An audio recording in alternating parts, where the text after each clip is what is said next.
Hai teman-teman, di sini saya akan menjelaskan praktik kebijakan moneter Islam. Apa sih pengertian dari kebijakan moneter?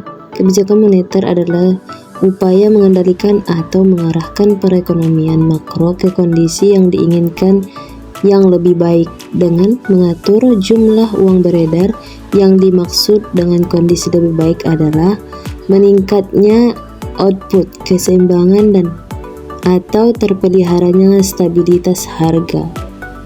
Nah, selanjutnya itu prinsip dasar kebijakan moneter Islam itu ada dua. Yang pertama itu sejarah kebijakan moneter pada masa Rasulullah. Perkembangan ekonomi memerlukan suatu alat tukar yang penggunaannya kekal sepanjang zaman. Alat tukar yang paling tahan itu ialah barang-barang dari logam seperti emas, perak, dan tembaga. Adanya perdagangan menimbulkan kebutuhan akan adanya mata uang. Yang kedua itu sejarah kebijakan moneter pada masa Khulafaur Rasyidin. Pada masa Khalifah Abu Bakar As-Siddiq, dalam waktu 2 tahun 3 bulan, bangsa-bangsa yang berontak itu dapat kembali tenang dan menjadi bangsa bersatu yang kuat, disegani dan berwibawa, yang akhirnya dapat menerobos dua imperium besar yang ketika itu menguasai dunia dan menentukan arah kebudayaannya. Kelautan ini pula yang kemudian mengembang peradaban di dunia selama berabad-abad sesudahnya. Sejarah belum pernah mencatat peristiwa semacam ini. Nah, selanjutnya itu tujuan kebijakan moneter Islam. Tujuan kebijakan moneter Islam yang pertama itu kesejahteraan ekonomi dengan kesempatan kerja penuh. Tujuan ini erat kaitannya dengan maqasid syariah.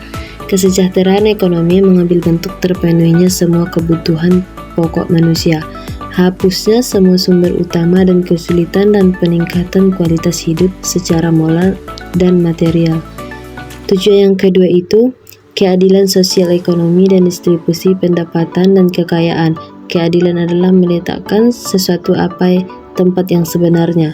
Tujuan yang ketiga itu stabilitas nilai uang. Stabilitas nilai uang mempunyai pengaruh besar terhadap kehidupan perekonomian yang baik secara ideologi maupun praktek, karena uang menentukan nilai dan harga suatu barang dan jasa. Nah, bagaimana sih praktik kebijakan moneter Islam pada zaman sekarang?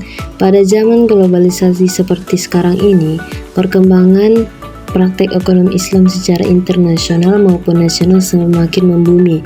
Perkembangan ekonomi Islam di Indonesia ditandai dengan pesatnya kajian dan publikasi mengenai prinsip-prinsip dan praktek ekonomi syariah. Hal ini terlihat dari semakin pesatnya pertumbuhan keuangan berbasis syariah, seperti perbankan syariah. Bank syariah merupakan lembaga keuangan yang usaha pokoknya memberikan kredit dan jasa-jasa lain dalam lalu lintas pembayaran, serta peredaran uang yang beroperasi disesuaikan dengan prinsip-prinsip syariah.